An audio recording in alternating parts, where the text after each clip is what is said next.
Have you ever felt like stress is just scrambling your brain? Like you're trying to think through this thick mental fog? Well, trust me, you are definitely not alone. So let's dive right in and unpack what's really going on inside your head when you're under pressure. Think about it. Have you ever misplaced your keys for like the third time in one day? Or you're in a super important meeting and you realize your mind is just completely wandered off? Yeah, those aren't just random bad days. They're often direct signals from your brain telling you, hey, I'm dealing with a lot of stress down here. In fact, these feelings are so universal that researchers have actually sorted them into categories. So we're going to start by looking at 5 key cognitive signs that your brain is feeling the strain. Okay, let's break these down.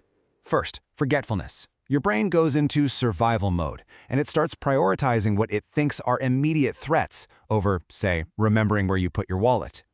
Second, stress can trap you in this rigid, habit-based thinking. You just keep doing the same thing over and over, even when a creative solution is what you really need. Then there's concentration, which just plummets because your brain is busy scanning for danger.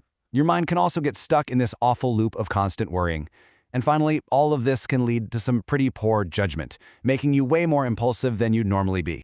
So okay, we get what it feels like. We can all relate to that. But to really get it, we need to go a layer deeper. What is physically happening to our brain's actual wiring that causes this mental fog to roll in? To answer that, we've got to look at the neuroscience, and it all comes down to this incredible ability the brain has to change its own structure and function. It's a concept called neuroplasticity. The easiest way to think about neuroplasticity is to imagine your brain has its own internal architect. And this architect is constantly renovating and remodeling based on everything you experience. It's the very reason we can learn a new language, form memories, and adapt to totally new situations. It's amazing. And this quote from Nobel laureate Eric Handel just says it all, doesn't it? Our brain's ability to change is literally what makes you, you, and me, me. But here's the catch. This superpower can be a real double-edged sword, especially when stress gets involved. And this slide right here shows you those 2 edges of the sword perfectly. On one side, a healthy brain is experiencing positive neuroplasticity, building these strong, complex connections like a big, flourishing tree. But chronic stress, that triggers negative neuroplasticity. It's almost like a frantic gardener starts running around with pruning shears, just cutting back crucial branches. Your brain literally starts losing connections in the hippocampus, that's your memory center, and the prefrontal cortex, which is your hub for decision-making. So, who's this frantic gardener with the pruning shears? Well, it's our old friend, the stress hormone, cortisol. When cortisol levels are high all the time, they directly interfere with your brain's ability to lock in new memories. It makes it so much harder to learn and remember things. Now, these tiny, microscopic changes, they don't just stay microscopic. Over time, they add up, and they can lead to some really serious long-term consequences for our cognitive health. And it's so important to understand the difference here. Acute stress, that's your body's alarm system going off for a real immediate reason. That's totally normal. But chronic stress, that's when the alarm gets stuck in the on position, day in and day out. And that constant blaring just causes wear and tear on the whole system. And the damage is pretty significant. Research has linked chronic stress to things like inflammation in the brain, physical damage to that all-important hippocampus, and just general cognitive decline later in life. The real kicker here is that this isn't just about feeling fuzzy today. It's about protecting your brain for the long haul. Because studies show all this wear and tear actually increases the statistical risk for developing dementia. Okay, I know that was all a bit heavy, but here's the good news, and it is really good news. Because of neuroplasticity, that same superpower, our brains can also be rewired for resilience. We can absolutely fight back. So for those moments when you feel totally overwhelmed, here is a simple but really powerful technique. First, just stop. Whatever you're doing, take a 5 or 10-minute break. Next, check in with yourself, like really check in. Where are you holding tension? Is your jaw clenched? Is your mind racing? And finally, adjust. Give your brain a real break.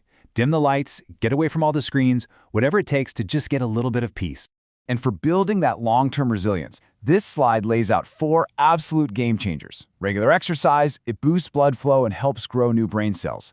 A healthy diet helps fight off that inflammation we talked about.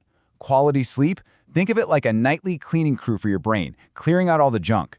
And finally, staying active with cognitive and social stuff builds what scientists call a cognitive reserve. It's like building extra roads in a city. If one gets blocked by stress, your brain has other routes it can take to get the job done. Now, all these strategies are great, but they depend on us actually realizing we're stressed in the first place. And that leads to this really fascinating question for the future. What if we could go beyond just noticing the symptoms? What if we could actually detect stress objectively, in real time? Okay, this looks incredibly complicated, I know, but the idea behind it is actually pretty simple. This is an AI model called Brain2Vec. What scientists are doing is feeding it tons and tons of brainwave patterns from EEGs. And just like we learn to recognize a face, this AI is learning to recognize the unique electrical signature of a brain that's under stress. Every little box in this diagram is just one step in that learning process, helping the AI get smarter and smarter. And here's the proof that it's working. Don't worry about the complex graphs. Let's just focus on what they mean. The box on the left is basically the AI's report card. It shows how many times it correctly guessed high stress or low stress just from the brainwaves. The goal is to get really big numbers in those dark blue boxes. And the rising line on the right, that's a measure of the AI's confidence. The more it pulls up and away from that dotted line, the better it is at telling the difference between a stress brain and a calm one. So, the final score after all that complex modeling? A really impressive 81.25% validation accuracy. What that means is, more than 4 out of 5 times, this AI could correctly tell if a person's brain was in a stress state just by looking at their brainwaves. That's huge! And this brings us to a really fascinating final thought to leave you with. We've seen how stress rewires our brains, the damage it can cause, and how we can fight back. But now we have technology that can objectively measure stress. So the question isn't just how do we cope anymore, it's much bigger than that. If we can truly accurately decode stress, could we maybe design a world that's just less stressful to begin with? A world that's actually built for our brains?